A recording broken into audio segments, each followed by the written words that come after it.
Hi, I'm Danny with eTrailer, and today I'm going to show you how to install the Dexter Trailer Springs over-under conversion kit on our enclosed trailer here.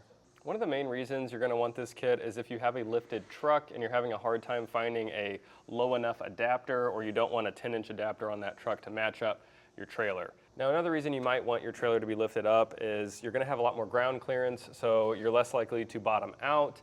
And if you're on rocky terrain a lot, then all that kickback is not going to damage the underneath of your trailer as much. This is what this kit's going to look like installed. It's going to bring the axle below your leaf spring, and what's going to come in the kit is these two U-bolts, this bracket, and your jam nuts, as well as your spring pad.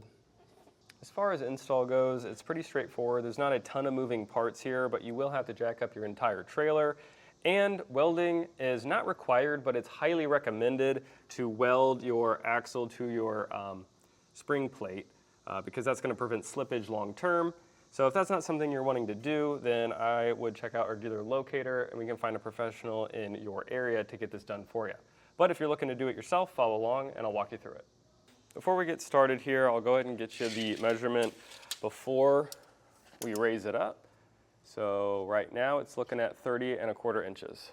I went ahead and raised it up. I put 4 jack stands on each corner, and I'll go ahead and remove all the tires on our trailer.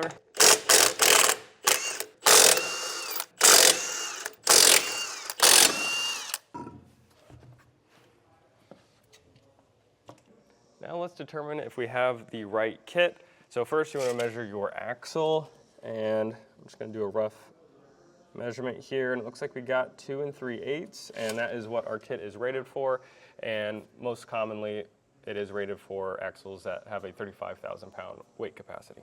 Now we can start getting these axles detached, and they're on here with some U-bolts, and I got a 19mm socket, and luckily this is a newer trailer.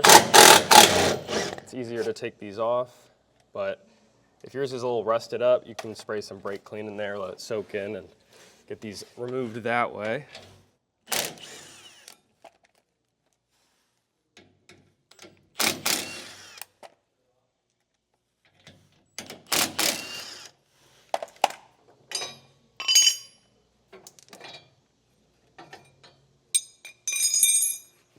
And I'll go ahead and repeat that on all of our U-bolts.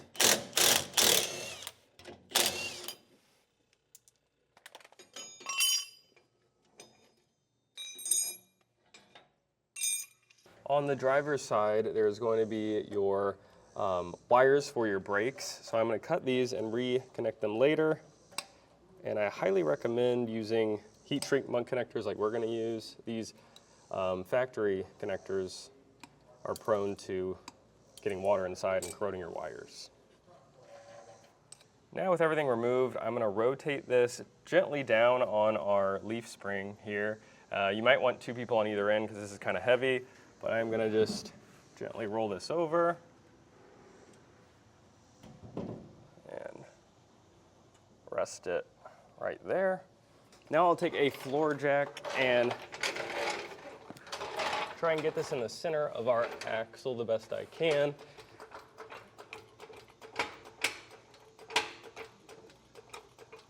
And just use it to support the weight for now.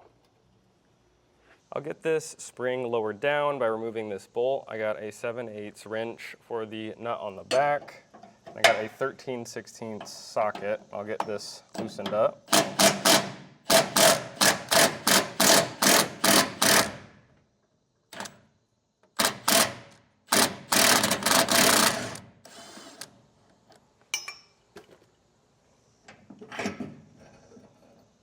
And this is why we want to have the axle supported, so this doesn't come crashing down when we remove this. Now I'm going to flip the axle down so our spring plate is facing the ground. Now they give you a new spring plate, and it's going to have some jam nuts in the kit. So I'm going to get these threaded on either side. The new spring pad is going to sit on top like this. But we do have wire running through our axle, and I'm worried about this rubbing against here, and we do have to weld this to our axle, and I'm worried about burning it up too. So what I'm going to do is I'm going to cut it on the other side and pull it all the way out. I'll grab a tape measure. You can measure this with a caliper to get it a little more exact, but we're going to go ahead and adjust our jam nuts on either side to get this to be perfectly even. So first off, you want to make sure it is going to be touching your axle, this rounded part here. And I'm going to throw it on, and there's a little bit of a rock to it, so I'm going to get that out first. I'm going to determine that they both need to go down a little further.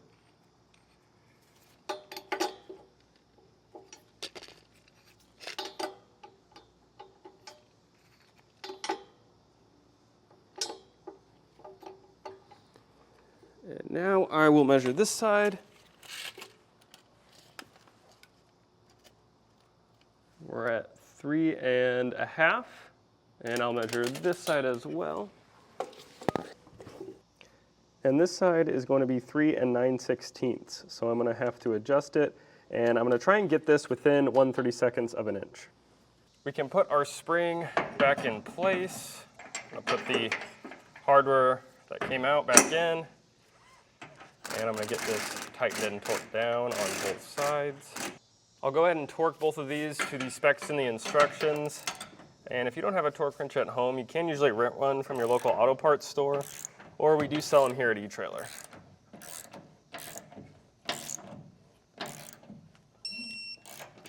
Now that we got our springs back in place, I'm going to lift this up and put a jack under here just to make this a little easier.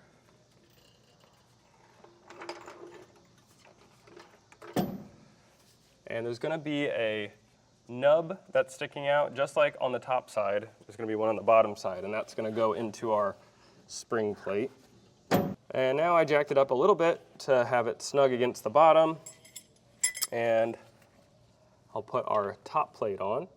So that has a center hole. That's going to go on the nub on the top. And I'll take our U-bolts, and I'll get those around our axle, and they're going to go up and bolt on the top here.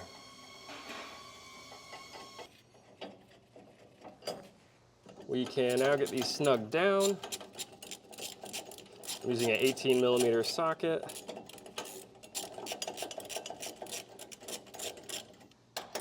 And for right now, I'm just getting it snugged down. I'm not tightening it too tight, but when we come back and tighten it, we're going to want to tighten in a star pattern so one side doesn't get tighten down too far. But once it's snugged down, I can take our lift out and do the same process on the other side. And now I'm going to go back and tighten and torque all these down. If you have multiple axles, this is going to be the same process. At this point, we can run our wires back to where they need to go and reconnect them. Now I'm going to run some loom on this and zip tie it to our axle to run it to the other side. For now, I'll go ahead and splice this side in. Get our heat shrink butt connector.